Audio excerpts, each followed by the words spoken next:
दोस्तों नमस्कार, मैं ओम प्रकाश तिवारी। महिलाएं किसी की संपत्ति नहीं है। वह पिता की नहीं है, पति की नहीं है, बेटे की नहीं है, वह अपनी है। 22 अगस्त को पुणे में राहुल गांधी ने महिलाओं के एक कार्यक्रम में इसी विचार को सामने रखा। उन्होंने कहा, भारत की 70 करोड़ महिलाएं देश की सबसे बड़ी ताकत हैं। और फिर उन्होंने मनुस्मृति का एक श्लोक पढ़ा, एक ऐसा श्लोक जिसमें महिला को बचपन में पिता, युवावस्था में पति और वृद्धावस्था में पुत्र के संरक्षण में रहने की बात कही गई है। और अंत में कहा गया है, महिला स्वतंत्रता की योग्य नहीं है। राहुल गांधी ने इसे शर्मनाक बताया और कहा, you don't belong to anybody, expect yourself. यानी आप किसी और की नहीं, सिर्फ अपनी है। लेकिन इसके साथ ही एक बड़ा राजनीतिक सवाल खड़ा हो गया। क्या राहुल गांधी ने महिला स्वतंत्रता की बात की, या मनुस्मृति का नाम लेकर हिंदू समाज को निशाना बनाया?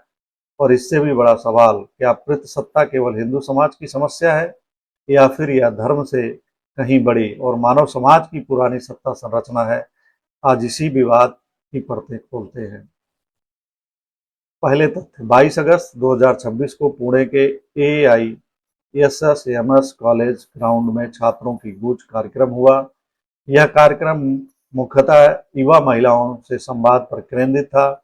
राहुल गांधी ने महिलाओं की स्वतंत्र पहचान की बात की। उन्होंने कहा कि किसी महिला की पहचान केवल बेटी, पत्नी या मां होने से तय नहीं हो सकती। उन्होंने महिलाओं को पिंजरा तोड़ने का संदेश दिया और कहा कि हर व्यक्ति की अपनी पहचान, अपने सपने और अपना जीवन चुनने का अधिकार है। फिर आया मनुस्मृति का संदर्भ। राहुल गांधी ने मनुस्मृति के अध्याय 9 के श्लोक 3 का अर्थ उद्धृत किया। उसका संस्कृत पाठ है, पिता रक्षति कौमारे वार्ता रक्षति यवने, रक्षन्ति स्थिरे पुत्रः न स्त्री स्वतंत्रयाम रहति। अर्थात बचपन में पिता, युवावस्था में पति और वृद्धावस्था में पुत्र महिला की रक्षा करते हैं। महिला स्वतंत्रता की अधिकारी नहीं है। राहुल गांधी ने इस विचार को अस्वीकार करते हुए कहा, महिला की अपनी पहचान होनी चाहिए।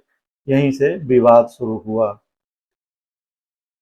अब एक जरूरी तथ्य जांच लिया जाए, क्या भारत में ठीक 70 करोड़ महिलाएं हैं? नहीं, 70 करोड़ कोई नई जनगणना का सटीक आधिकारिक आंकड़ा नहीं है। राहुल गांधी ने इसे लगभग 70 करोड़ महिलाओं के संदर्भ में इस्तेमाल किया, इसलिए इसे राउंडेड राजनीतिक सार्वजनिक आंकड़ा कहना ज्यादा सही होगा, न कि जनगणना की अंतिम संख्या। लेकिन इस आंकड़े के इस्तेमाल से एक महत्वपूर्ण बात साफ होती है कि राहुल गांधी किसी एक जाति, क्षेत्र या समुदाय की महिलाओं की बात नहीं कर रहे थे। वह भारत की महिला आबादी को एक राजनीतिक और सामाजिक शक्ति के रूप में पेश कर रहे थे। इसलिए उनके भाषण का मूल सवाल था, क्या भारत की महिला को उसकी अपनी पहचान मिलेगी? यह सवाल हिंदू महिला से भी जुड़ा है, मुस्लिम महिला से भी, सिख, ईसाई, बौद्ध, आदिवासी और हर दूसरे समुदाय की महिला से भी। यहीं से बहस को राजनीतिक आरोपों से निकालकर सामाजिक धरातल पर लाना जरूरी हो जाता है।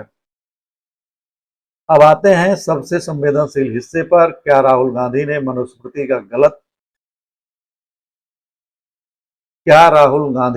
मनुस्मृति को गलत उद्धृत किया?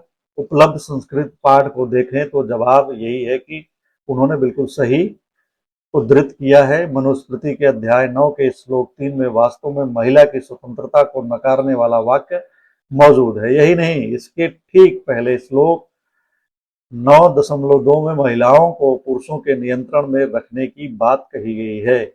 इसीलिए यह कहना कि राहुल गांधी ने मनुस्मृति के बारे में पूरी तरह मनगढ़ंत बात कही, तथ्यात्मक रूप से टिकता नहीं है। लेकिन यहाँ दूसरी बात भी उतनी महत्वपूर्ण है।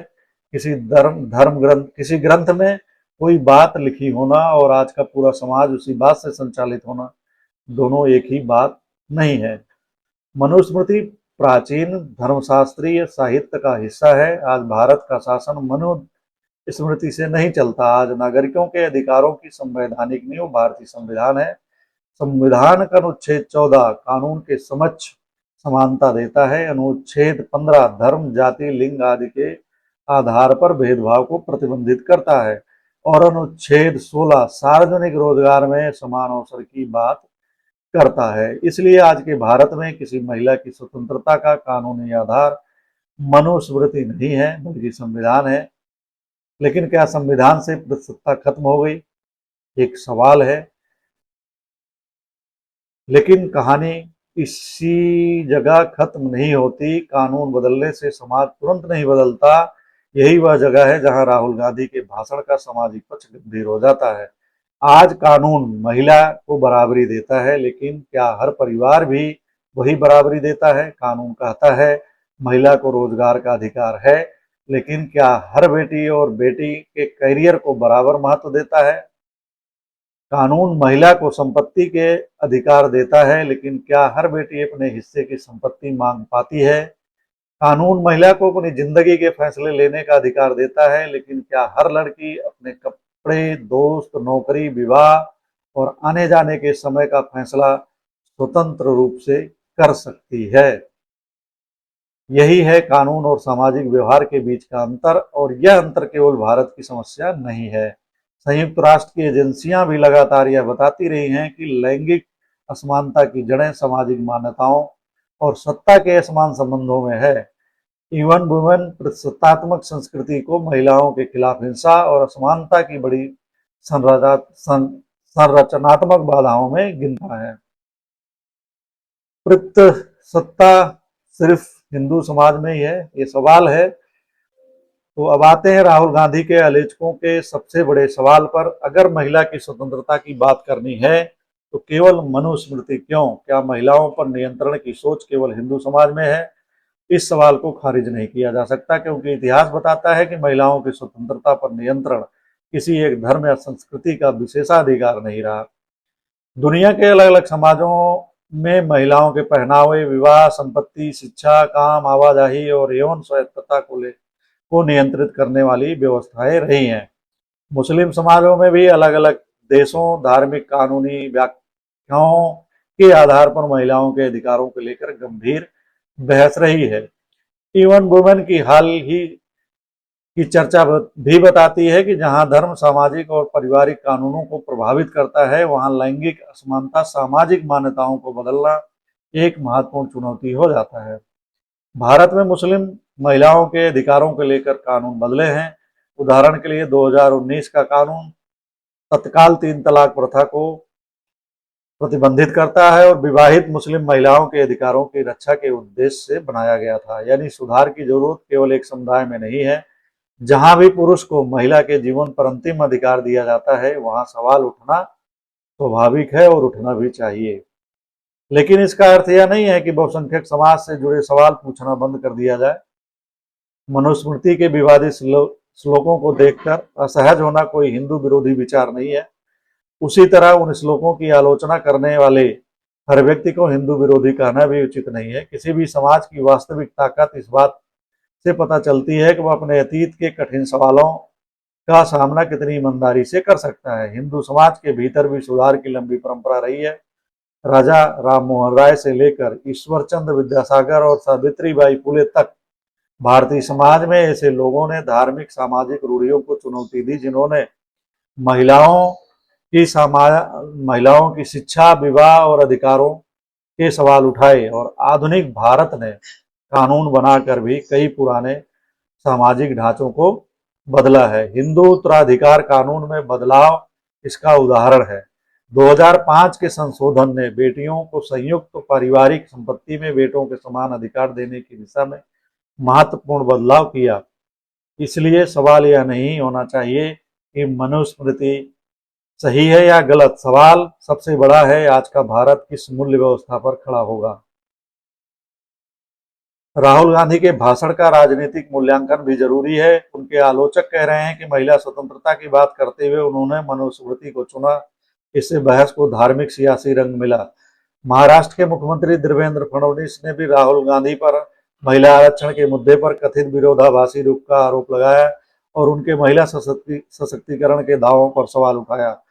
दूसरी तरफ राहुल गांधी का तर्क यह है कि वह किसी धर्म की महिला के खिलाफ नहीं, बल्कि उस मानसिकता के खिलाफ बोल रहे हैं जो महिला को स्वतंत्र व्यक्ति के बजाय किसी पुरुष से जुड़ी पहचान के रूप में देखती है। और शायद यही इस पूरे विवाद की सबसे महत्वपूर्ण बात छिपी है। राजनीति राहुल गांधी के बयान का मूल्यांकन कर सकती है, लेकिन महिला की स्वतंत्रता का सवाल केवल राहुल गांधी की राजनीतिक मुद्दा नहीं है, वह हर परिवार का सवाल है, हर स्कूल का सवाल है, हर दफ्तर का सवाल है और हर उस घर का सवाल है जहां बेटी से कहा जाता है इतनी देर तक बाहर क्यों थी, जबकि बेटे से वही सवाल नहीं पूछा जाता है। असली लड़ाई किससे है? तो इस पूरे विवाद का निष्कर्ष क्या है? मनुस्मृति का वह श्लोक मौजूद है। राहुल गांधी ने उसका मूल आशय गलत नहीं बताया। 70 करोड़ एक अनुमानित और गोल आंकड़ा है, कोई नई जनगणना का सटीक आंकड़ा नहीं है। भारत का आज का कानूनी ढांचा मनुस्मृति नहीं संविधान है और प्रतिसत्ता केवल एक धर्म की समस्या नहीं है। लेकिन इन सभी तथ्यों को जोड़ने के बाद एक सवाल फिर भी बचता है, क्या भारतीय महिला वास्तव में स्वतंत्र हैं? इसका जवाब संविधान ने बहुत पहले ही दे दिया। हाँ, वह बराबर है, लेकिन समाज का जवाब अभी अधूरा है, क्योंकि स्वतंत्रता सिर्फ यह नहीं है कि कानून आपको अधिकार देता है, स्वतंत्रता यह भी है कि परिवार आपको निर्णय लेने दे, समाज आपके सपनों को स्वीकार करे और पुरुष यह समझे कि बराबरी का अर्थ अपना अधिकार खोना नहीं है। महिला को स्वतंत्र करने का अर्थ पुरुष को कमजोर करना नहीं है, बल्कि दोनों को बराबर इंसान मानना है। इसलिए शायद असली लड़ाई मनुस्मृति बनाम संविधान की नहीं है, असली लड़ाई है अधिकार बनाम मानसिकता की। और जब तक महिला को बेटी, पत्नी या मां से पहले एक स्वतंत्र मनुष्य के रूप में स्वीकार नहीं किया जाता, तब तक महिला स्वतंत्रता केवल भाषण का विषय बनी रहेगी। राहुल गांधी का बयान राजनीति है या सामाजिक चेतावनी, इसका फैसला आप कीजिए। लेकिन एक सवाल जरूर पूछिए, क्या हमारे घर में बेटी को वही स्वतंत्रता मिली है जिसकी मांग हम संविधान और राजनीति से करते हैं?